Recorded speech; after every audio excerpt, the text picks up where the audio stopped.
보실 성경 말씀은 요한계시록 1장 12절에서 20절까지 보시겠습니다.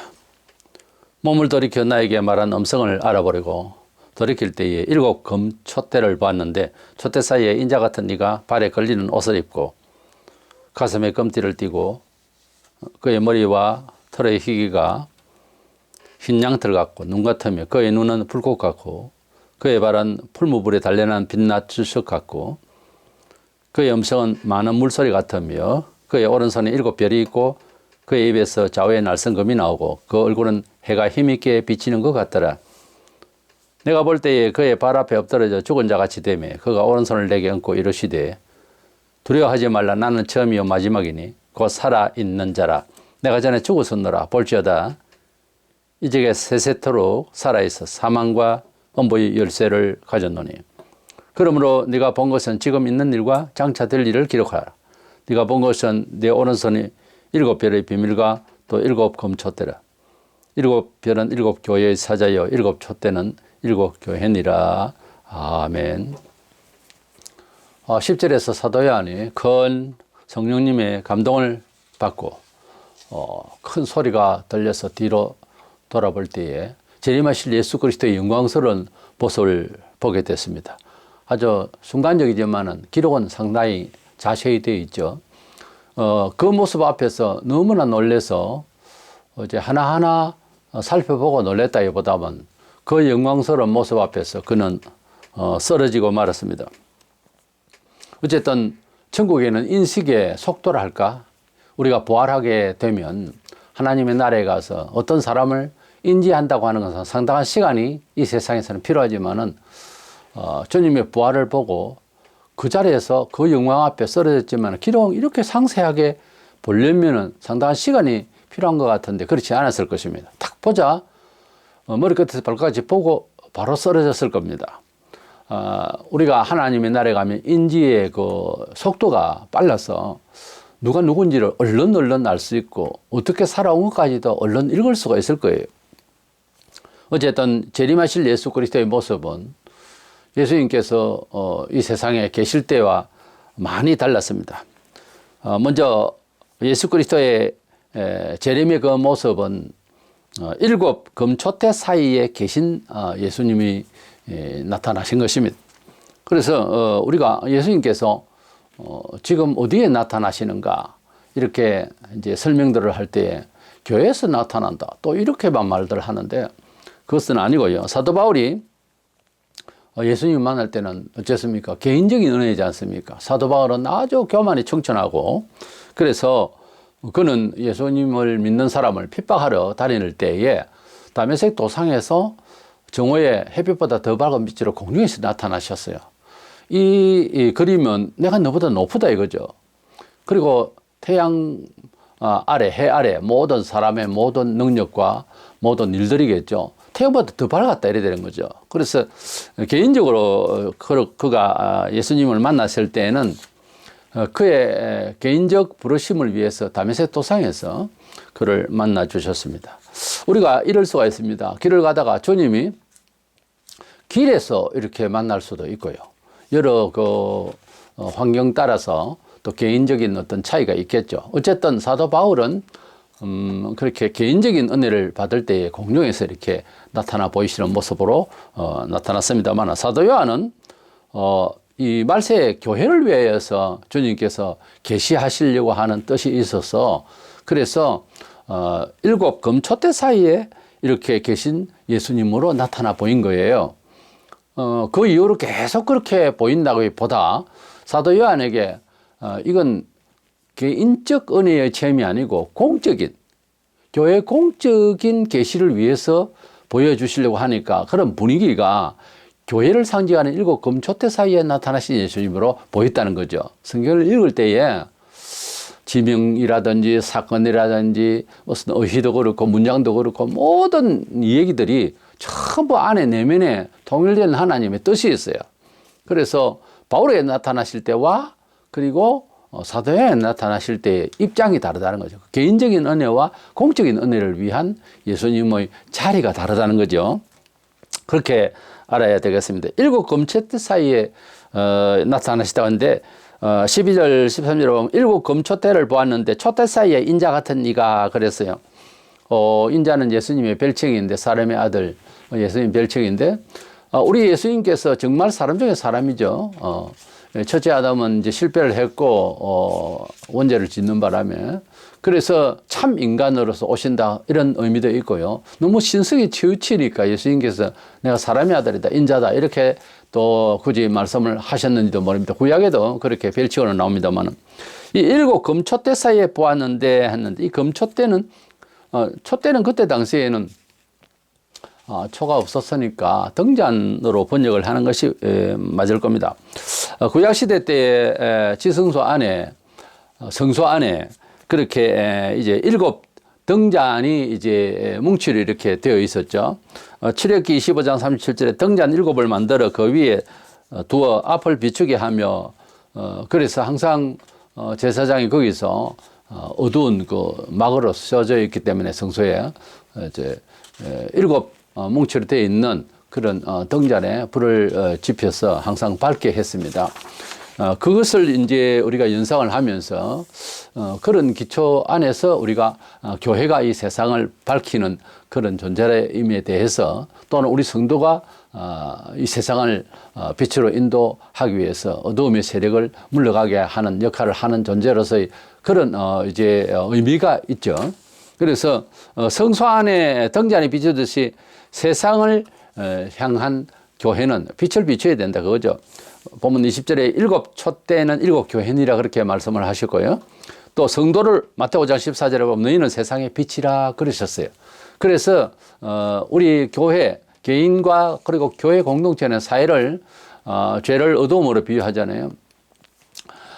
뭐 우리가 또 세상에 어둠의 자식들이니 뭐 이런 표현도 하잖아요. 그래서 이 어둠의 세계를 진리와 그리고 참된 것을 통하여서 밝게 사람이 살 수 있도록 그렇게 이제 하나님께서는 우리에게 진리의 빛을 우리 이 세상에서 비추도록 하신 것입니다. 우리의 삶을 통해서 또 우리의 가르침을 통해서 그렇게 비추어줘야 되겠죠. 일곱 촛대 사이에 나타나신 것을 두 가지로 다시 이제 해석을 해보면 먼저는 예수님은 교회의 주인이 되신다고 하는 차원에서 이제 교회를 상징하는 일곱 금촛대 사이에 서 계신 것입니다. 교회의 주인은 예수님이지 목사가 아니에요.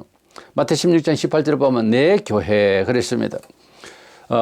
우리가 꼭 말을 하자면 그렇습니다. 행정적으로는 교인의 대표는 세례교인 30명 이상 보통 총회마다 그렇죠. 장로 한 사람을 뽑습니다. 60명이 세례교인 넘어가면 장로 둘을 뽑을 수가 있죠. 그래서 이제 꼭 그렇게 해야 되는 의무라기보다 이제 세우려면 그렇게 한다는 거죠. 또 교회의 대표는 담임 목사이고 행정적으로 그렇다는 겁니다. 교회의 주인은 예수 그리스도입니다. 다시 말합니다. 교인의 대표는 장로고 교회의 대표는 목사입니다. 담임 목사, 당회장은 교회 전반에 걸쳐서 책임이 있어요.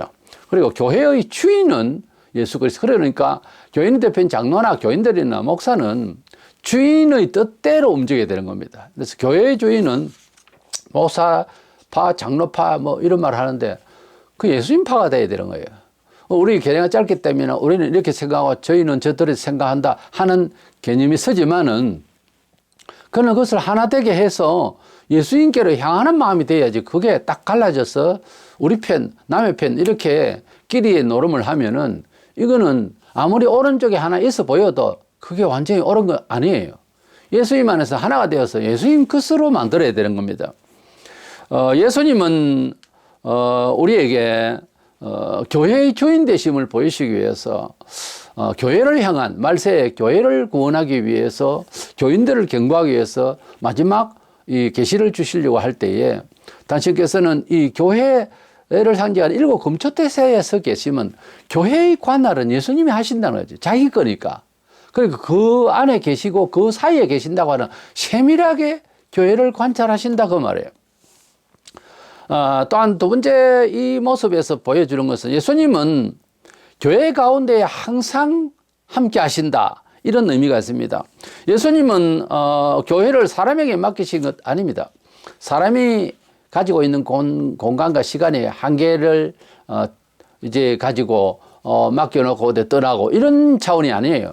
예수님은 하늘로 올라가셨지만 성령으로 예수님은 이 교회를 늘 보고 계신다는 거죠. 늘 살피고 계신다는 그런 개념입니다. 그래서 교회를 상징하는 일곱 검토대 사이에 예수님이 서 계시면 우리 사람에게 맡기고 그냥 너희들 알아서 하라고 하는 그런 뜻이 아니라는 거죠. 예수님께서는 자기 교회를 계속해서 간섭을 하신다는 거죠. 초대 사이에 주님을 인자 같으니 이렇게 표현한 것은 앞서 말씀드린 대로 메시아에 대한 어떤 별칭으로 구약에도 그렇게 표현을 합니다만은 마태복음 24장 44절에 이러면 너희도 준비하고 있으라. 생각지 않은 때에 인자가 오리라. 이렇게 말씀하셨어요. 우리 주님께서는 이제 영지주의자들처럼 뭐 환상적으로 뭐 이렇게 뭐 도깨비처럼 뭐 이렇게 나타나신 분도 아니고요. 이티도 아니고 우리 예수님에 대해서 오해들을 많이 하지 않도록 하나님의 아들로 실질적으로 오셨는데 우리 인간은 죄인이 아니라는 입장에서 참 인간이기 때문에 인자라 그래서 사람의 아들이라 그랬었습니다. 예수님을 육체로 임하신 것을 갖다 부정하면 적그리스도예요. 그리고 하나님의 아들로 보지 않는 것도 적그리스도예요. 그러니까 예수님은 역사상의 인물이지 역사적 인물이 아니에요. 그 역사적 인물이라 할 때는 업적이나 그분이 하신 일에 대한 존재의 가치를 말할 때 뭐 어떤 적이다 이래 하지만 예수님 역사상에 분명히 기록될 수밖에 없는 그런 존재를 2000년 전에 하시고 성전을 하신 거예요. 그래서 인자가 오실 때에는 안타깝게도 우리가 생각지 않은 때에 올 수 있으니까 항상 깨어 있어야 된다는 거죠. 눈을 뜨고 있으니까 뭐 생각을 의식을 하고 일상을 사니까 괜찮겠지 하지만은 우리 성도가 부름을 받을 때는요 이 뇌가 열릴 때에 하나님의 나라의 움직임의 소식들과 모든 것들을 다 듣고 살아야 되는 거예요. 영이 항상 살아서 대화의 중심에나 어떤 일을 착수하는 일에나 결정을 내는 일이나 이런 모든 것들을 아버지께서 말씀하시는 대로 그대로 순간순간 다 하신 예수님처럼 우리가 이미 우리에게 주신 성문에 대한 성경이지만 이거 하나님의 음성이요. 이 말씀에 항상 견주어서 평가를 받고 그래서 이 말씀대로 이제 결제를 받아서 실행을 하려는 이런 정신이 깨어 있어야 된다는 거죠. 세상적인 정신, 허리멍텅하다는 어쩌니 그게 뭐 그래서도 안 되지만 세상 컨디션을 이야기하자는 거 아니에요. 우리 성도는 지성적으로나 감성적으로나 우리의 삶의 어떤 결단이 하나님의 말씀에 기준했는지 항상 살아서 이것이 그대로 온전히 이루어져야 될 줄 믿습니다. 그러면 두 번째로 우리 재림하실 예수님의 모습에 대해서 보게 되는데 한 8가지로 우리가 구절 따라 살펴보려고 합니다. 예수님의 그 모습은 너무나도 영광스러워서 어떤 사람은 그림을 이제 그렇게 그리기도 하고 한데 예수님의 그 모습을 그림을 이렇게 그려보면은 뭐 꼭 연구하는 사람 마냥으로 이렇게 되어 있기 때문에 사실은 그 글이 요한이 보고 있는 것을 글로 표현했습니다만은 글에서 읽어야 할 우리 글의 주는 향이라는 게 있잖아요. 의미. 그래서 그것을 세상 언어로 표현했지만은 완전한 이해는 우리가 성령께서 도와주셔서 무슨 뜻으로 그렇게 비쳐 보인다는 것을 아셔야 된다는 거예요. 먼저는 발에 끌리는 옷을 입으시고 가슴에 금띠를 띄었어요. 그래서 우리가 어떤 옷을 입고 그렇게 하면 제법 이제 모양이 나고 그렇게 했습니다만 사실은 이 발에 끌리는 옷을 입고 가슴에 금띠를 띄어서 성경의 바탕에서 볼 때에는 이거는 임금이나 제사장의 옷이에요. 그래서 우리 예수님은 만왕의 왕이시고 또 제사장 중에서도 큰 대제사장 표현이 되고 있어요. 일반 대사장은 대제사장, 제사장 이렇게 하는데 히브리 4장 14절을 보면 예수님은 큰 대제사장이라 이렇게 표현하고 있습니다. 우리 예수님의 그 모습은 금띠를 띠고 긴 옷을 입었다는 것은 이건 어떤 군왕의 모습이었는데 가슴에 금띠를 했으니까요. 우리 예수님이 재림하실 때는 이 세상에 처음에 베들레헴에 탄생하실 때 그리고 사실 때 그 모습하고는 완전히 다른 그런 군왕의 모습이요 또한 큰 대제사장의 모습으로서 이렇게 옷을 입으시고 나타나신 것에 대해서 요한이 놀란 거죠. 두 번째로는 흰 머리털은 무슨 뜻인가 하니까 주님의 신성을 말합니다. 예수님께서 머리가 누런빛이거나 뭐 약간 갈색이거나 이렇게 하면 모르지만 여기는 흰머리털로 되어 있거든요. 예수님께서 뭐 노하셔서 머리가 희기까지 하시다가 가신 것도 아니고, 이것은 14절에 그의 머리와 털이 희기가 흰 양털 같고 눈 같으며 그랬어요. 그렇다면 머리털이 하얗게 나타나신 예수님의 그 모습은 우리가 말하는 흑색, 백색의 그 흰색이냐 하는 거예요. 그렇지 않습니다. 제 모친께서 예수 믿고 천국 가셨는데 그 후에 얼마 안 돼서 꿈에 이제 너무 또렷해가지고 놀랐습니다. 그리고 한참 기뻤습니다. 머릿결이 그 뭐랄까요, 그 은빛 비슷하게 파자파자한 이런 그런 것으로 이렇게 물들인 것처럼 깔끔하면서 빛이 나는데, 저런 모습을 머리 희귀가 양털 같다 그랬는가 보다 하는 생각이 들어요. 아주 빛나고 영광스러운데 무슨 아주 명성 있는 대학의 총장 같더라고요. 그래서 너무 놀랐습니다. 글자도 모르시고 겨우 자기 이름과 숫자만 알고 가신 분인데, 그 영광스러운 자태는요, 굉장히 지성이 넘쳐나는 그런 분으로 보였거든요. 그래서 제가 얼마나 흡족하고 지금도 생각하면은 너무 기쁜, 하나님의 나라에 가면은 우리가 비록 부족하고 다 하지만은 아주 영광스러운 빛을 주신다고 하는 거죠. 성경에는 그렇게 말씀을 하고 있죠. 그래서 흰빛은 이것은 완전한 의인, 또는 이제 그 하나님의 나라의 의를 상징하는 그런 의미가 있습니다. 세 번째는 눈은 이제 불꽃 같다고 했는데, 14절에 보면은 그의 눈은 불꽃 같고 그랬습니다. 이것은 사람의 영혼을 신불신간에 다 정확하게 꿰뚫어 볼 수 있는 눈빛이라는 거죠. 여기에서 이제 한 가지 알 것은, 우리 눈은 마음의 창이라고 하는데, 우리가 사진을 찍어놔도 그래야 되고요, 평상시에 사람을 보는 눈이나 사물을 이해할 때에 신자가 돼가지고 눈이 희미하다, 이것은 있을 수가 없는 일이에요. 눈이 살아 있어야 됩니다. 눈빛이 살아 있어야 되는데, 사기꾼의 눈빛도 있겠죠. 딱 보면 남을 속이려고 하는 눈빛이 있어요. 그리고 환자를 보는 의사의 눈빛이 있고, 적을 경계하는 군인의 눈빛이 있겠죠. 군인 중에도 대장의 눈빛이 있겠고, 졸병의 눈빛이 있겠죠. 뭐 소위 그 군대식으로 기합이 들어있다고 하죠. 성도들이 하나님의 나라의 군사의 기합이 들어있어야 됩니다. 그런데 눈이 세상 거 좋아하고 거기에 눈이 꽂혀 있고, 아브라함의 조카 롯처럼 그저 소돔 고모라가 심판받기 전이라 아주 더 좋아 보이고, 원래 그렇거든요. 세속적으로 더 이쁘고 더 멋지게 보이면 위험한 거예요. 그거 좋아하다가 넘어지는 거예요, 사람이. 그래서 우리의 눈빛은 하나님의 나라의 빛을 마주할 수 있는, 하나님의 나라의 빛을 받아서 반사할 수 있는 그런 마음의 의를 품고 빛을 발해야 된다는 거죠. 만약에 우리의 눈을 보고 사람들이 티미하게 보인다든지 나쁘게 보면은 참 그거는 반성되어져야 되고 교정되어져야 될 것입니다.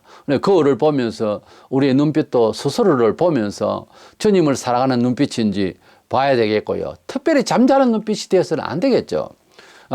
잠잔다는 것은 세상에 묻혀있는 눈빛이 되어서는 안 되겠죠.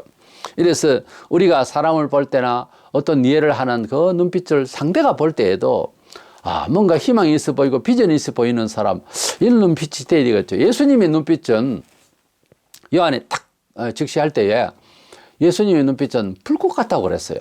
그러니 뭐 그 앞에서 속일 수 없는 그런 관찰력과 직관력과 분석력이 온전하다는 거죠. 이래서 이 불꽃 같은 눈빛으로 이제 사람을 쏘아보는, 이런 쏘아본다기보다는 파악을 하는 그런 눈빛이죠.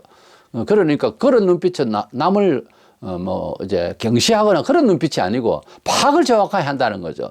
그 선악간에 그런 문제가 아니고 그 눈빛이 의로 충만한 눈빛이더라는 거죠.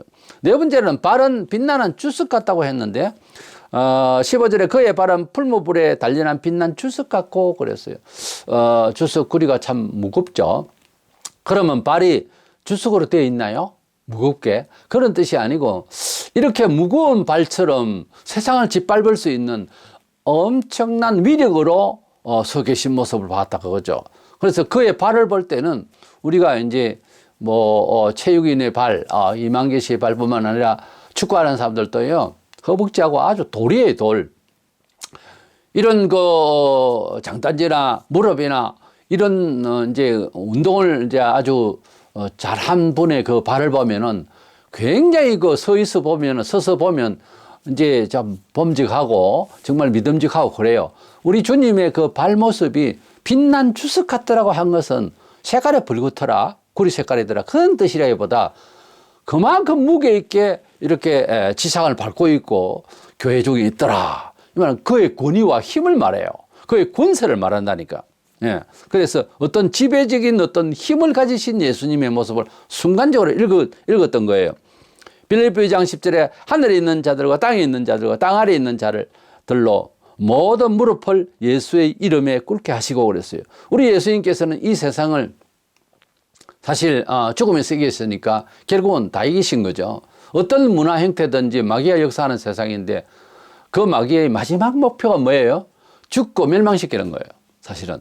그래서 우리 예수님이 그 죽음에서 그 궁극적인 마귀의 결론을 이기신 거예요. 완전 회파하시고 무덤에서 일어나셨거든요. 그러니까 마귀를 이기신 예수님이십니다. 그러다 보니까 세상에 어떠한 학문과 권세와 세력과 조직과 새로운 과학이 나타나도 예수님을 이길 수가 없는 거예요. 예수님은 마귀의 모든 계략을 다 이기시고 그 마지막에 죽음인데 그것을 이기신 분이기 때문에 예수님을 이길 자가 없는 거예요. 그러므로 그 이스라엘 땅에서 겨우 12에서 시작돼가지고 온 세계 10몇 개 이상의 그리스도인이 생겼고요. 통계를 우리가 다는 낼 수 없지만 얼마나 많은 사람들의 무릎을 꿇게 되고 장군이라도요 예수 믿으면은 그렇게 물론 뭐 꼭 건방져서가 아니라 대단한 그런 이제 장군으로서의 의식 구조가 있죠. 강한 그런 분도요 예배할 때는 구부려요. 우리 예수님 앞에서 구부러지지 않을 자가 없어요. 그래서 그것이 또 정상이고, 이래서 예수님이 서 계실 때 그 다리를 보니까 아주 무거운 주석, 빛난 주석 같다, 그것도 빛난 주석 같다라 그랬어요. 이 모습에서 우리는 예수님의 권세, 세력을 생각하자는 거죠. 다섯 번째, 음성은 많은 물소리 같다 그랬어요. 주님께서 나타나셔서 요한에게 말씀하시는 그 말씀의 소리가 많은 물이 이제 흐르는 그런 소리. 15절에 그의 음성은 많은 물소리 같으며 그랬어요. 그러니까 물소리가 이렇게 흐르면서 흐르는 그런 소리와 같은 소리는 신성한 소리를 말합니다. 우리도 영화나 무슨 그 이제 효과음을 할 때에 신이 이제 임한 소리, 신의 소리를 말할 때는 좀 울림을 주죠. 그래서 물소리, 많은 물소리라고 그랬어요. 쫄쫄쫄이 아니고 많은 물소리의 그런 그 음성으로 이제 들리더라 하는 것은 바로 신의 어떤 거룩한 힘, 하나님의 음성은 그만큼 압도적이고 전능하신 그런 안 들으면 안 되는 그런 그 엄위한 말씀이 이제 흐르더라는 거죠. 여섯 번째, 오른손에는 7별이라고 했습니다. 오른손은 이제 권위를 상징하는데 계시록 본문 16절에 그의 오른손에 7별이 있고 그랬습니다. 오른손에 이렇게 7별을 이렇게 손에 쥐었다 이거보다는 이제 그의 오른편, 즉 권위 있는 손으로 권위 있는 힘으로 7별을 붙들고 있다는 거죠. 그러니까 이 손은 그의 권세, 우리가 뭔 일을 할 때 그 손 봐주라, 손 대라, 그 말은 손을 가지고 뭐 어떤 때려라, 손을 잡아줘라 이 말이 아니고 너의 권세를 그에게 베풀라 그 말이에요.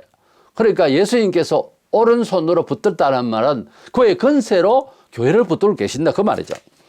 주의 정도를 말하자면은 붙들고 계신다는 거예요. 그러니까 결국은 이런 표현을 우리가 자주 하죠. 교회는 그리스도 예수 안의 장중 안에 있다 그래요. 손 안에 있단 말이에요. 그러니까 이제 그런 표현이 있죠. 내 손에 있사옵니다. 뭐 내 손 안에 들었습니다. 내 손 안에 들어 있습니다. 뭐 이런 말을 하잖아요. 우리 예수님께서는 교회를 우리 사람들이 생각하는 가오는 너무도 다르게 말씀하고 있어요. 우리 예수님은 자기 이 교회를 자기 것이라 하고 그리고 주의 장중 안에 있다고 하는 뜻으로 이렇게 이제 나타나 보이시는 것입니다. 교회 사회에서는 잘못되면은 뭐 충성 봉사 좀 한다고 자기가 아니면 교회를 운정도 못 한다는 둥, 그렇게 또 비슷하게 또 이야기를 하면서 자기 자랑을 하고 싶어 하고, 교회를 마치 자기 아니면 안 될 것처럼 이렇게 말하는 사람이 많습니다. 그거요, 보통 교만한 이야기 아니에요. 말도 안 되는, 이 교회는 주님의 장중에 붙들려 있는 거예요. 그러니까 그런 말 했다 하면은 이건 보통 문제가 아니에요, 그 사람은. 교회를 뭐 자기가 좌지우지 하는 것처럼, 그래서 뭐 돈 좀 내고 뭐 하면 뭐 예사로 뭐 그냥 그렇게 말하는데, 그건 아니에요. 그건 입에 담을 수 없는 이야기예요. 교회는 주님의 장중에 있는 것입니다. 7번째, 입에서 좌우의 날성금이 나오도록 했습니다. 본문 16절에 그의 입에서 좌우의 날성금이 나오고 그랬습니다. 어떤 사람이 예수님의 이 재림하실 모습의 그림을 보면 양쪽 왼쪽 오른쪽에 뭐 긴 칼을 이렇게 그렸는데, 이거는 섬뜩하기도 하고 이런 뜻이 아니에요. 양쪽에 날성금이 나온다는 말은 칼이 이렇게 나고 뭐 하겠어요? 무슨 의미 연극합니까? 그게 아니고, 이것은, 이제 문자들 할 것도 신구약 성경 말씀을 말씀하는 것도 하지만 두 개가 이래 나온다고 하는 건 날선금, 예리한 것이 두 가지로 이렇게 양쪽으로 나온다는 말은 확실하다는 거죠. 그 말씀의 권위가. 이래서 이 진리의 말씀, 옳은 말씀이 입에서 나오더라는 거예요. 이렇게 날선금이 나온다는 말은 사람이 정말 이제 많은 학습을 하신 분이고 뭐 거의 뭐 도인의 경지에 있는 사람이 아직까지 말은 안 했습니다. 초청 강령이 돼가지고서 탁 섰잖아요. 입가를 볼 수 있습니다. 우리가 저 입에서 저분이 어떤 말을 할까? 벌써 다 말을 하려고 섰는데 입에서 벌써 무슨 말을 할까 미리 좀 듣고 한 사람들은 딱 보면 벌써 놀라운 말씀을 하실 것 같은 자태의 얼굴의 이목구비에서, 그래서 입술에서 벌써 그것을 느낀다는 거죠. 그걸 느낀다는 거죠. 그래서 우리 예수님의 모습에서 입술에서 벌써 날선금이, 아주 예리한 날선금이 양쪽으로서 이렇게 나오다라는 말은 주님이 지금 하신 말씀 앞에서 꼼짝 못한다는 거죠, 세상은. 그래서 이 말씀의 예리함에 이런 진리의 말씀, 심판의 말씀이 이렇게 주님의 입으로 나온다. 이런 의미로서 주님의 입을 보게 된 거예요, 입술을. 요한복음 12장 48절에 나를 저버리고 내 말을 받지 아니하는 자는 심판할 리가 있으니 곧 내가 한 그 말이 마지막 날에 그를 심판하리라 그랬습니다.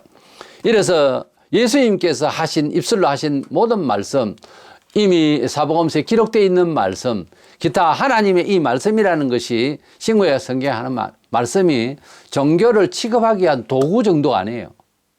여기에 기록된 이 말씀대로 심판한다는 말은 어떤 것이 잘못되었다, 어떤 것이 바르다 하신 모든 판단의 말씀대로 그날 심판하지, 심판이 따로 어떤 규율이 있는 것이 아니라고 말해요. 그렇기 때문에 신구약 성경 전서가 심판날에 그대로 우리가 이해를 다 못해요. 주석을 아무리 읽어도 다 모르는 경우도 많아요. 이렇게 저렇게 말이 또 다르고 해석이. 근데 하나님 말씀을 기초로 해서 그날은 공정한 판단이 된다는 것을 알 거예요, 우리가. 우리가 알고 있고 듣고 있는 이 하나님 말씀, 지식적으로 내리에 들어있죠. 이 말씀이 좀 더 활용이 제대로 쫙하니 펼쳐져서 주님의 심판 날에는 우리가 알고 있는 구절과 내용과 말씀대로 자세하게 적용을 할 거예요. 그 신기한 적용 능력을 우리 이 세상 살 때 좀 하자, 그거예요. 하나님 말씀을 그렇게 적용을 하려면은 간절히 주님의 말씀을 사모하고 또한 그 말씀이 하나님 말씀 되게 하기 위한 환난과 어려움을 다 격려하면서 피하지 말고 지나면 성경 한 구절이요 내 몸에 채워지고 거울처럼 보이려면은 상당한 과정이 필요해요, 사실은. 거의 다 기억하고 있는 거거든요. 기억만 해가지고 되는 게 아니에요. 이 말씀대로 살아낼 수 있는 능력의 사람이 되려면 많은 시간이 필요하다, 그 말이에요. 히브리서 4장 12절에 보면은 하나님의 말씀은 살아있고 활력이 있어 좌우의 날선 어떤 것보다 예리하여 혼과 영과 및 관절과 골수를 찔러 쪼개기까지 하며 또 마음의 생각과 뜻을 판단하나니, 그래서 하나님 말씀은 살아있어서 좌우의 날선 어떤 검보다 예리하여, 양쪽에 이제 양날이 있는 그런 금을 말해요. 이 표현이 우리 주님의 이제 입 좌우에서 날선 금이 나오다라는 표현하고 연결해 보면은 이것은 바로 하나님의 말씀을 말하잖아요. 하나님의 말씀은 살아있고 활력이 있어서 좌우에 날선 어떤 금보다 예리하여 그랬잖아요. 혼과 영과 관절과 골수를 찔러적 이것이 온 몸을 그 말이에요. 온 정신구조를 온 전인격을 이제 찔러 쪼개기까지 한다. 하나님 말씀대로 말씀으로 우리를 분석하고 우리를 죄를 회개시켜서 우리가 더욱더 의의 사람으로 축복받기로 이제 이끌어 주시는 하나님의 말씀이요. 또한 불신세계에서는 사사건건 모르는 것까지 다 뒤집어 놓고 해서 알도록 해서 심판을 하시는 그런 말씀이 된다는 거죠. 그래서 철저한 칼이 이제 예리해야 뭘 이제 자르거나 또는 뭐 수술하는 칼 또는 여러 가지 나이프가 좀 다르겠죠. 근데 어떤 음식을 하는데도 이제 잘 들면 이제 섬세하게 할 수가 있잖아요. 어떤 일도 조각할 때도 그렇고 이렇게 아주 날선 예리한 금이라는 거죠. 하나님의 말씀이 말하자면 사람을 판단하고 사람을 심판하면서 의와 불의를 분석해 주시는 하나님의 말씀이 그렇게 예리한 그런 양날선 금과 같아 그런 뜻이에요. 우리가 이 시대를 이기려면 에베소 6장 17절에 구원의 투구와 성령의 금 곧 하나님의 말씀을 가지라 그랬어요. 결국은 하나님의 말씀은 성령의 금이라고 그렇게 말씀하고 있습니다. 우리가 이 세상 혼란한 이 시대에 특별히 이 정보 시대라고 하는데 인터넷을 열면 한 가지 명제로서 여러 말들을 해요. 비슷하게 말을 하는 것 같아도 사실 거의 뭐 정보가 쓰레기만 지금 쌓여 있습니다. 그는 옛날하고 달라서 뭐 사전 책 볼 그런 것이 아니죠. 지금은 뭐 그림으로 동영상으로 뭐 여러 가지 뭐 지형의 사진까지 싹 다 보여주니까 의회에 대한 이해를 많이 돕고는 있습니다만은 그러나 우리가 이 많은 정보를 옳고 그름을 분석하기도 정보가 너무 많으면 어렵죠. 그런데 하나님의 말씀은 확실하게 이해하고 확실하게 취급할 수가 있는 그런 지혜를 우리에게 주시니까 하나님의 말씀의 금을 가지고 또 적을 이길 수 있는 건데 총이 없으니까 금을 이제 하는 건데 상대되어지는 모든 도전하는 사상과 일들과 실질적인 사회 조직의 모든 일들까지 하나님의 말씀으로 잘 무장하면 그 말씀이 때로는 바로 들이댈 수도 있고 지혜롭게 우회해서 감동시킬 수도 있고 한데 뜻을 하나님의 의의 말씀을 딱하니 몸에 지니고 있으면은 이 모든 일들에 대한 분석과 상대에 대한 그런 판단이 서기 때문에 지혜롭게 넉넉히 이길 수 있는 하나님의 힘이 공급이 된다는 거죠. 그 칼이 너무 예리하기 때문에. 그래서 하나님의 말씀은 모든 면에 있어서 대적할 수 있고 모든 면에 있어서 다 승리할 수 있는 양날이 선 예민한 칼이다. 이렇게 이해하면 좋겠습니다. 마지막으로 8번째는 얼굴을 전체적으로 이렇게 보여주는 건데 힘있게 비치는 해와 같았다 그랬습니다. 16절에 그 얼굴은 해가 힘있게 비치는 것 같더라 그랬어요. 모세가 시내산에서 하나님의 계명을 받으려고 40일 동안 금식하면서 말씀을 받으면서 하나님과 주고받고 이렇게 내려오니까 얼굴에서 자기는 몰랐다고 그랬어요. 사람들이 보니까 얼굴에서 너무 광채가 나가지고 도저히 바라볼 수가 없었습니다. 그래서 그때 그 사람들은 하나님께서 직접 말씀한 너무 두려우니까 이제 얼굴을 이제 수건으로 덮어줬어요. 너무 광채가 나니까요, 얼굴에서. 우리가 뭐 신수가 좋으니 뭐 좋은 일을 만나면 얼굴이 밝잖아요. 근데 예수 믿는 사람이 3년을 믿고 5년을 믿고 10년을 믿는데 맨날 얼굴이 어둡고 고쳐야 됩니다, 그거. 변명할 수가 없어요. 얼굴은 마음먹기 나름에 하루에도 좋은 일이 있으면은 좋은 시간이 있으면 얼굴이 밝아지잖아요. 근데 항상 어두운 사람. 그냥 욕심이 지글지글지글하고 얼굴에 불평이 많고 물론 처음에 태어날 때부터 인상이 썩 좋게 태어난 사람이 있는가 하면은 좀 뭐 이런 말 하면 좀 이제 인격 모독이 될 수 있는데 기분 나쁘게 태어날 수도 있어요. 객관적으로. 그런데 아무리 기분 나쁘게 생기고 뭐 그렇다 하더라도요. 예수 안에서 새 사람 되면은 얼굴에서 호감이 있어야 됩니다. 전에는 사람이 저렇게 저 모습이 싫었는데 교회 나오고 나는데 어떻게나 사람이 보기가 좋은지 이런 말을 들어야 된다니까요. 교회 나가는 사람이 그냥 검은 밤처럼 컴컴하게 해가지고서 무슨 불평이 많은지 사람 쳐다보고 또 째려보고 이러면 안 된다는 거지. 그러면 안 돼요. 그게 잘 사는 게 아니라고. 아주 돈독하게 자기 딴에는 그렇게 사는 것 같아도요. 다 허당입니다. 그거. 인생 죽을 때도 부들부들 떤다고 그러면. 그러지 마세요, 제발. 우리가 하나님 앞에서 하루쯤이라도 모든 성도들은 하루 정도라도 완전히 식음을 전폐하고 깊이 자아를 좀 돌아봐야 됩니다. 그러고 나면 얼마나 못나고 교만하고 허당을 치고 있는지를 안다니까요, 사람이. 하루가 안 되면 이틀이라도. 그래야 새 사람 되어서 그저 예수 안에서 받은 바 진리가 너무 좋아서 세상이 이해하는 것이 밝아지고 그래서 참 감사함으로 기쁨으로 얼굴이 좀 변하기를 바랍니다. 얼굴 쳐다보고 거울아 세상에 누가 제일 이쁘니 그거 하라고 얼굴 거울이 아니고 성경에서 거울의 그 의미가요 보면 자기를 돌아봄에 대한 의미가 더 많아요. 우리가 거울을 사용을 할 때 얼굴 때가 있나 모습이 어떻게 됐나 옷맵시는 어떤 그거 보지만은 성경에서 말을 할 때 거울의 용도가요 우리 내면을 살피는 데 있어요. 그래서 일반 거울을 볼 때 우리 얼굴을 볼 때도 내 자신을 좀 내면을 쳐다볼 수 있는 눈도 이렇게 내 눈을 쳐다보고 내 입도 쳐다보고 내 목도 쳐다보고 내 전체의 모습도 쳐다볼 때에 내면을 한번 들여다보는 밥 미친 사람 마냥 누가 보면 그렇겠지만 딱 짜려보고 한번 파고 들어가 보세요. 나를 잘 안 보이잖아요.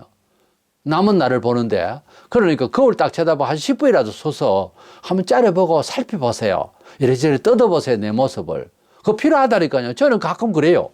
이래 쳐다보고 한참 눈을 째다보고 그럽니다. 그거 필요합니다. 한 번씩 해보시기 바랍니다.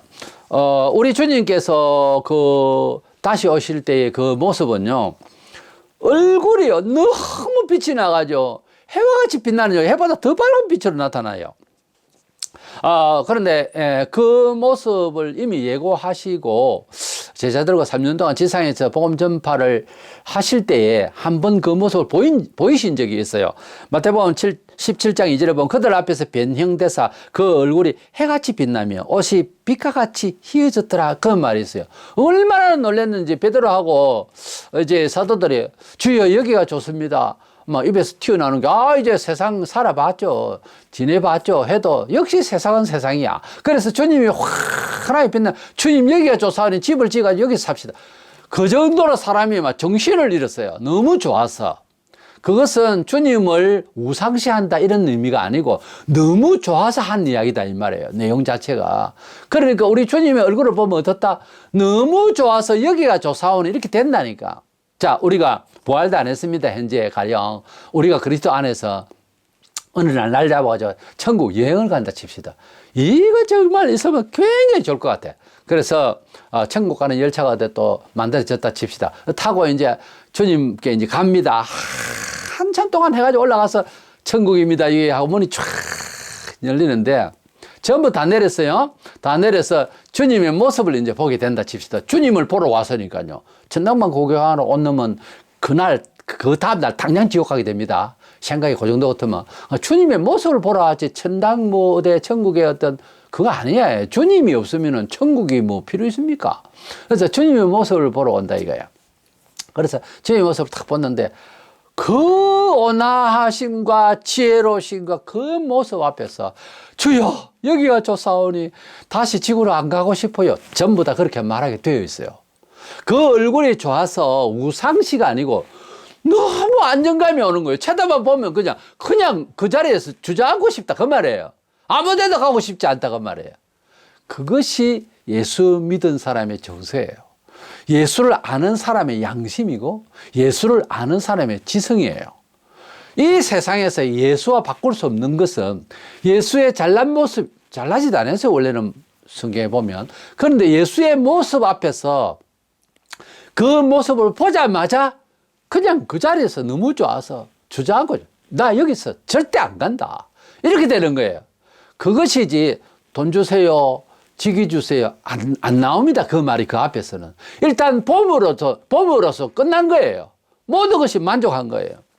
그런 모습을 우리가 정말 가져야 되겠는데, 마태복음 13장 43절에 그때의 의인들은 믿음의 사람을 말해요. 그러니까 기독신자들. 의인들은 자기 아버지 나라에서 해와 같이 빛나리라. 귀 있는 자는 들으라. 그랬어요. 자, 영적인 이야기니까 뒤에 이런 말씀을 또 하셨어요. 귀 있는 자는 들으라는 말씀이 그렇게 흔치 않아요. 계시록은 나옵니다만 다른 데는 잘 없어요. 귀 있는 자는, 이게 이제 영적인 말인데, 하나님의 나라에 가서 우리 내면을 잘 생각해야 돼. 하나님의 나라에 가서 믿음의 의인들, 즉 우리가 뭐 의를 쌓은 것이 아니고 예수 그리스도를 사랑하고 좋아하고 구속을 믿고 감사한 그거밖에 없는데, 그렇다고 해서 그 마음이 얼마나 마음이 빛이 나는지 얼굴에서 해와 같이 빛난다고 그랬어요. 상상이 안 되지. 우리식으로 말도 안 되는 표현을 한 번만 하자면 믿어주는 거 그거 하나 가지고 그런다니까. 믿어준다. 이 말도 안 되는 거거든요. 그런데 그런 말 가끔 하는 사람이 있어요. 맞을 놈이요. 그렇게 말하는 거 아니지. 다니엘서 12장 3절에 지혜 있는 자는 궁창의 빛과 같이 빛날 것이요 많은 사람을 옳은 대로 돌아오게 하는 자는 별과 같이 영원토록 빛나리라. 전도 많이 하고 영혼을 고령하는 사람이 더 빛날 겁니다. 분명합니다. 왜냐하면 하나님의 목표는 교회 행사가 아니고 누가 잘 때는 그거 하나로 끝나는 것이 아니라 많은 사람을 믿음의 의를 받아서 구원받고 하는데 목적이 있는 거예요. 그래서 성도들은 길가에서든지 어디서든지 왜 사니? 물으면 전도하기 위해서 살고 복음 위해서 산다. 그렇게 말할 수 있어야 되는 거예요. 우리들 15장 41절에 우리 성도들 올라가서 다 빛나게 될 것인데, 해의 영광이 다르고 달의 영광이 다르며 별의 영광도 다른데 별과 별의 영광이 다르도다. 우리가 밤중에 도심지에 살면 잘 보도 못합니다만, 저는 어촌에서 살면서 여름에는 너무 더우니까 선창가에 나가 선선하기도 하고, 그래서 바다 주 안으로 만들어진 선창가에서 이제 잠을 자는데, 그때는 별이 총총총총 했습니다.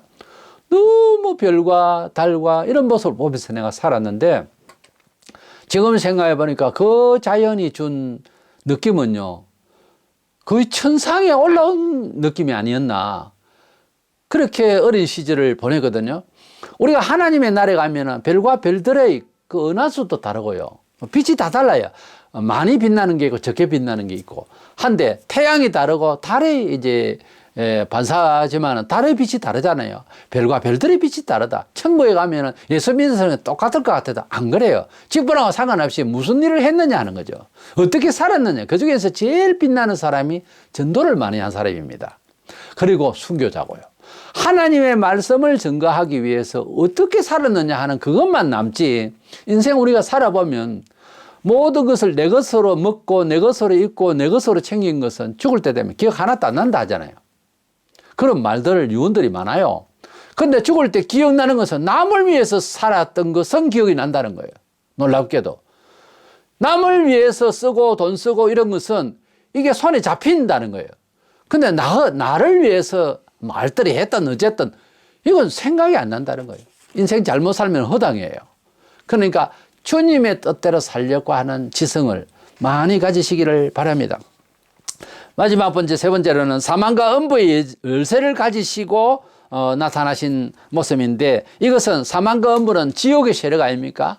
세상에 지금 이미 사탄의 이 세계 세력, 이 열쇠를, 이 지옥의 열쇠를 가졌다는 말은 완전한 승리자로서 결국은 이 지옥을 심판하시는 예수님이다. 그 말이죠. 18절에 이제 세세토록 살아있어 사망과 음부의 열쇠를 가졌노라 그랬습니다. 사망을 이기신 예수, 지옥의 세력을, 열쇠는 그것을 관리자 아닙니까?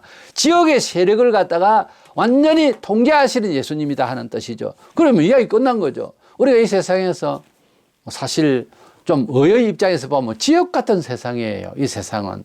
그렇게 생각 안 하고 사는 것은 습관일 뿐이에요. 우리가 예수 믿고 변화받고 하는데 큰 놀라운 세상이 주는 기쁨이 아닌 그런 묘한 아름다운 영원한 기쁨을 한번 체득하면요, 세상을 바라보면 좋다고 떠들고 해도 다 허망한 짓으로 보입니다. 다 허당이라는 것이 딱 눈에 보여요. 이래서 우리 주님께서는 이 세속에, 이 지옥의 세력의 열쇠를 가졌다는 말은 관리자다 이거죠. 그래서 주님이 이것을 정리하시는 그런, 심판하시는 그런 분으로 앞으로 오실 것이다 하는 거죠. 요한에게 이르시기를 19절에 그러면 네 본 것과 지금 있는 일과 장차 될 일을 기록하라. 그렇게 말씀하셨어요. 본 것은 뭐냐면 20절에 네 본 것은 네 오른손에 7별의 비밀과 또 7검 촛대라. 7별은 7교회의 사자여 7촛대는 7교회인데 네가 본 것은 했는데 여기 포함될 것은 예수님의 모습도 봤잖아요.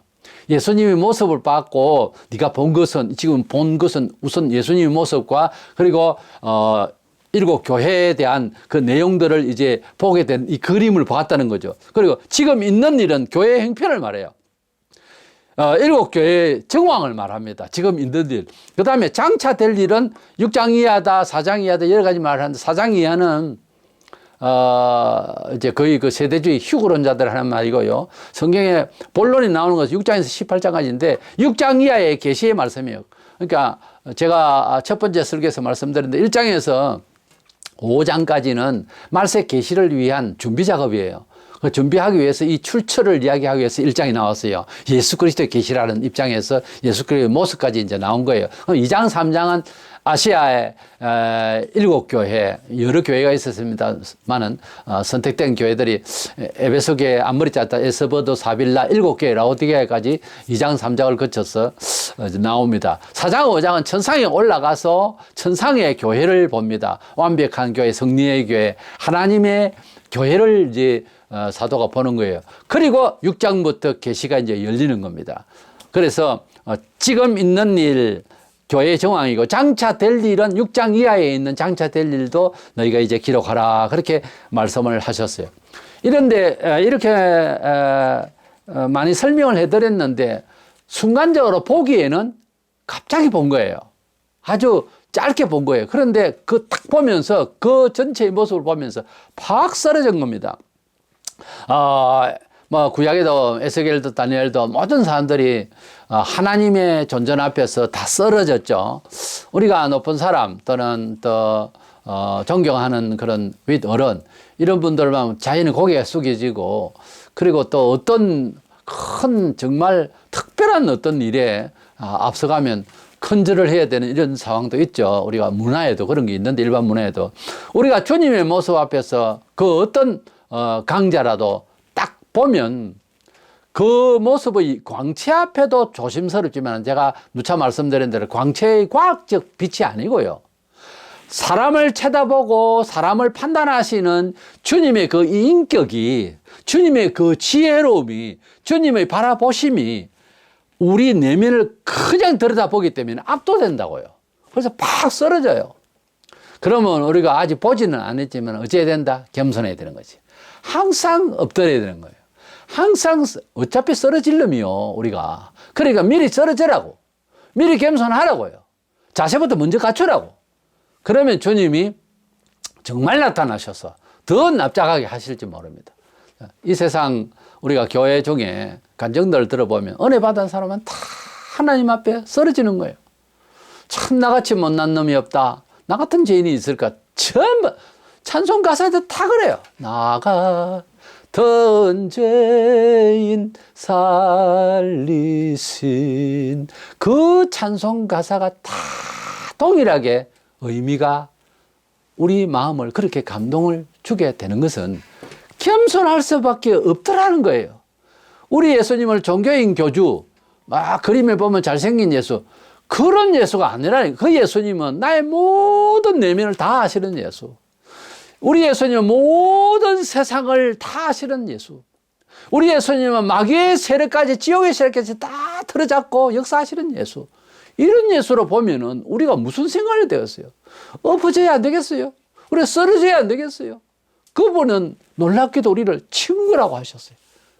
그러니까 자부심을 가지시고 우리의 정체성에 대해서 좀 더 떳떳하게 너가 두려워할 수 있고 너가 쓰러질 수밖에 없는 그 하나님이시자 성자 예수 그리스도의 친구야.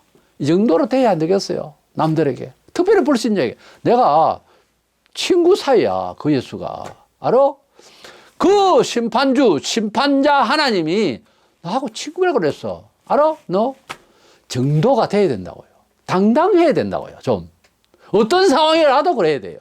그래서 교만하라는 것이 아니라 예수님의 그 제자들로서, 예수님의 사람들로서 그런 정체성을 잘 발휘해서 세상을 이기고 남는 우리가 되기를 원하는 것입니다. 다시 오실 예수 그리스도는 너무도 위험스럽고 너무도 지혜롭고 너무도 권세가 대단하셔서 이 내용을 자세히 보시고 그런 머리끝에서 발끝까지 그 모습 앞에 닮을 사람이 누구며 감히 거기서 맞설 사람이 누구냐. 그 예수가 나를 지켜주시고 교회를 지켜주시고 나를 지켜주시고 나를 찾아오실 것이다. 좀 이런 뜻에서 자기를 좀 정체성을 좀 부각시키고 확정하고 확신하고 그렇게 당당하게 살아가는 믿음 안에서 정말 당당하게 살아가는 우리가 되어서 주님도 기쁘시고 우리도 기뻐 즐거워하며 살아갈 수 있는 우리가 되기를 주의 이름으로 축원합니다.